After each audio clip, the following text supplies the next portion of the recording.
பிறந்த குழந்தை முதல் 18 வயது வரை உள்ள குழந்தைகளுக்கான இலவச இருதய மருத்துவ ஆலோசனை முகாம் ஆகஸ்ட் 2 வரை கோவை KMCH மருத்துவமனையில் நடைபெறுகிறது. முன்பதிவிற்கு 8754887568. கீழடி விவகாரம் குறித்து மக்களவையில் திமுக MP தமிழச்சி தங்கபாண்டியன் எழுப்பிய கேள்விக்கு மத்திய கலாச்சாரத்துறை அமைச்சகம் பதிலளித்துள்ளது. நாடாளுமன்ற மழைக்கால கூட்டத்தொடர் இன்று தொடங்கியது.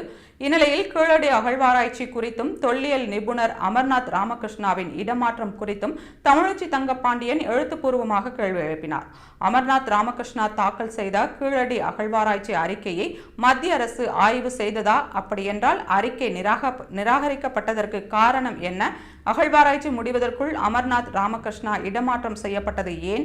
கீழடி அகழ்வாராய்ச்சியின் முழு அறிக்கையை வெளியிடுவதற்கு தமிழக அரசின் பிரதிநிதிகள் அடங்கிய கூட்டு நிபுணர் குழுவை அமைக்க மத்திய அரசு உறுதியளிக்குமா போன்ற கேள்விகளை தமிழச்சி தங்கபாண்டியன் எழுப்பியிருந்தார். அதற்கு மத்திய கலாச்சாரத்துறை அமைச்சர் கஜேந்திர சிங் ஷெகாவத் பதிலளித்துள்ளார். அதில் தொல்லியல் அகழ்வாராய்ச்சிகளை மேற்கொள்ள குறிப்பிட்ட காலங்கள் எடுக்கலாம். அந்த காலகட்டத்தில் ஒன்றுக்கும் மேற்பட்ட ஆராய்ச்சியாளர்கள் தலைமை தாங்கியிருக்கலாம். அவர்கள் சமர்ப்பித்த அறிக்கையில் தொல்லியல் துறை நிபுணர்களால் சரிபார்க்கப்படுகிறது.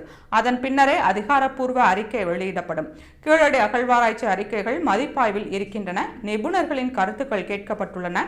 அறிக்கை குறித்து இன்னும் இறுதி முடிவுகள் எடுக்கப்படவில்லை. கீழடி அகழ்வாராய்ச்சியின் அறிக்கையை நிராகரிக்கவில்லை.